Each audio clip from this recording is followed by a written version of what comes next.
Back again with another movie review. If you click the thumbnail, then you know we're here to talk about the new Hellraiser. My name is Josh, thanks for checking out the channel, and I am a fan of horror movies, but to be fair, and to get this out there right off the bat, Hellraiser was never one that I was a big fan of.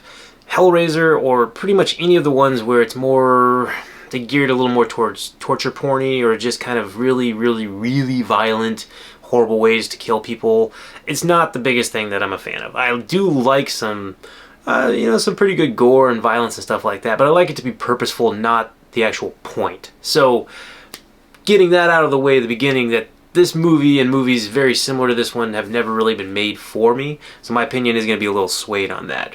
But, that being said, I will say that of the Hellraiser movies, and I've, unfortunately for some of them, but fortunately I've seen almost all of them. There were a cluster of ones that came out more recently, more directly to DVD or some channel that I didn't have that I haven't seen. But I did see a good bit of the whole series, and this is definitely by far my favorite, which again isn't necessarily saying much, but it's a better movie than most of the other ones that I've seen. If you're unfamiliar with the Hellraiser series or the story, it is based on a Clive Barker book, I believe from 1987, in which in this case it's a young woman that struggles with addiction. She comes into possession of a puzzle box and is unaware that by, working through the puzzle, it's going to inadvertently bring about the Cenobites.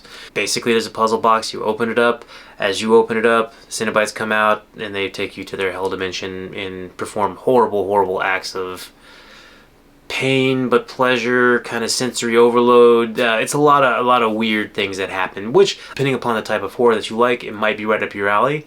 And this one is done fairly well. I think it's done fairly well in the aspects of it looks pretty good. The special effects I think are really good. I actually like the look of the Cenobites. It is an updated version of the original story. But I definitely think it makes a little more sense because I think special effects are a little further than they were in the 80s, clearly.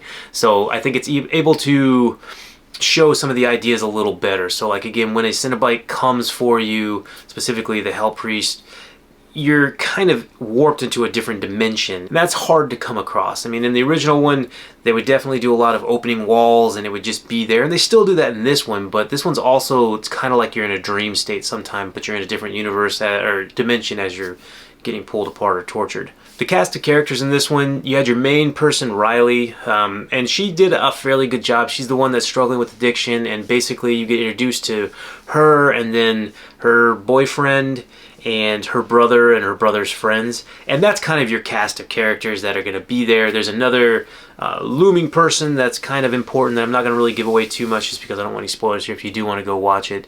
And it's also probably one of the bigger weaknesses of the story for me is I didn't really like the characters. So, and I know you're not supposed to like all of them, but pretty much any of them I didn't really like or buy into that much. It seemed a little forced, and some of the characters which I thought I would like, get taken out or things happen to them relatively early. And it wasn't a group of friends that I was extremely rooting for to get out of the situation. I do think that in a lot of the movies that I thoroughly enjoy, especially if they're like super violent and things like that. Like another one that pops to mind that is really violent and over the top was like Wrong Turn. Not like any of the 5 or 6 sequels or even the remade one, which I have only seen some of, but the original one way back, I really dug that one because it introduced a cast of characters, but you really started to like them almost immediately. So when they started getting picked off, you actually felt something for them. In this one, it was just kind of like, oh, there goes that person. I don't even remember who that one is, and now they're just in pieces, and they die in some pretty horrible ways, which, again, that's the point of this movie, more or less, I guess.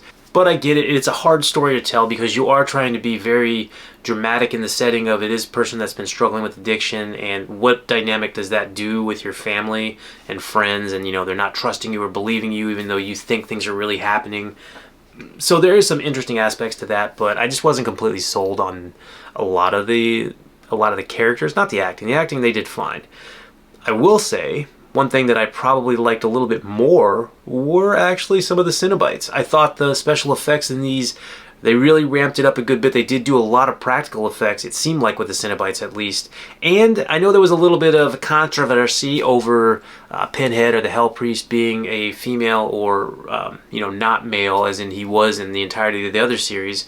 And learning through a lot of the comment section, as folks have let me know, and I kind of agree with them in this, is that the sex of the Cenobites and the Hell Priest seems very moot. I mean, it doesn't seem like something that's very important. In this case, when you see the movie, the Cenobites, or if you've seen any of the movies, they're not overly physically imposing.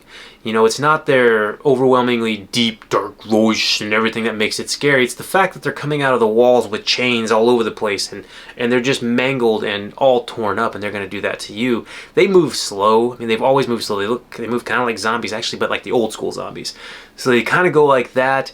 And they're physically imposing only in the fact of their appearance for the most part. So I don't think that the actress playing Pinhead really had any effect on it being worse or better. I mean, even in the book, Clive Barker had said that it was described more as a sexless being. The Hell Priest is just this entity of pain, amongst other things. So that one didn't bother me at all. I thought a lot of them looked relatively cool. There was some freakiness that came to a good bit of them. They had some classics revisited. Chatters was always a favorite of mine from the old ones, and they definitely had a version of Chatters in this one.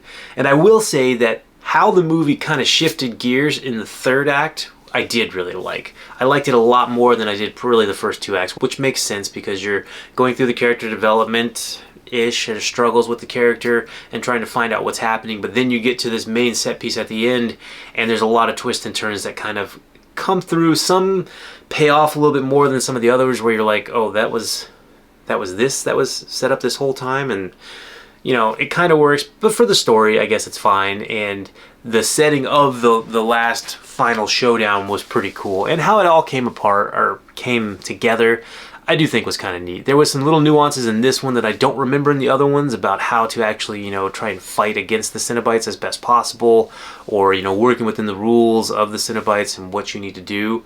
So there were some cool things with that. Again, the violence was really ramped up. The special effects looked good. Again, all this, the torture stuff, I mean, it looked good for what it was. It's just not my biggest thing to see, but there were some skin peeling scenes where you're like, there were a couple parts that kind of took me by surprise, and you're like, nope. But I also had to keep watching, so it definitely wasn't all bad. But I think ultimately it's just not a movie that I'm really going to rewatch again. But I'm not really going to rewatch most of the Hellraiser movies. So for me, this movie, when it comes to the Hellraiser series, it is probably, I would say it would probably be the most rewatchable one that I would go back and see, at least bits and pieces of. I did kind of have a thing for Bloodlines. I think that was that older one that went through like the different periods of time. That one was pretty good too. But ultimately, it's just not a movie that's built for my type of taste when it comes to horror movies. So I'm not going to be able to give it the most glaring positive review that I'm sure other folks might really like it if they're fans of the franchise. I'm not a huge fan of the franchise, but I still would like this one more than the other ones, if that makes sense. I'm not sure if that's going to be helpful or not, but I think you'll know if you like the Hellraiser movies, you'll definitely like this one. And it's a pretty good one of those, probably the best one of those. But if you don't like it and you're thinking that maybe they're going to change some things up and you might, you know, gravitate towards this one, well, I mean, give it a shot. But I think it's still going to be more of the same if you're not a big fan of Hellraiser. So to me, good Hellraiser movie. I just don't like Hellraiser movies. So not too bad. I don't know, let me know what you guys think in the comment section. I know there's a lot of Hellraiser fans out there, and that's awesome, and not meant to say that it's a crappy movie. Again, if you like Hellraiser movies, I think you'll really like this one. It's just not my type of movie, but I do really like horror movies, so I feel the need to watch it and at least review it a little bit. Alright, let me know what you guys think. Don't forget, like, share, subscribe. Go hit that subscribe button for me. That'd be fantastic, and as always, you're awesome. Peace out!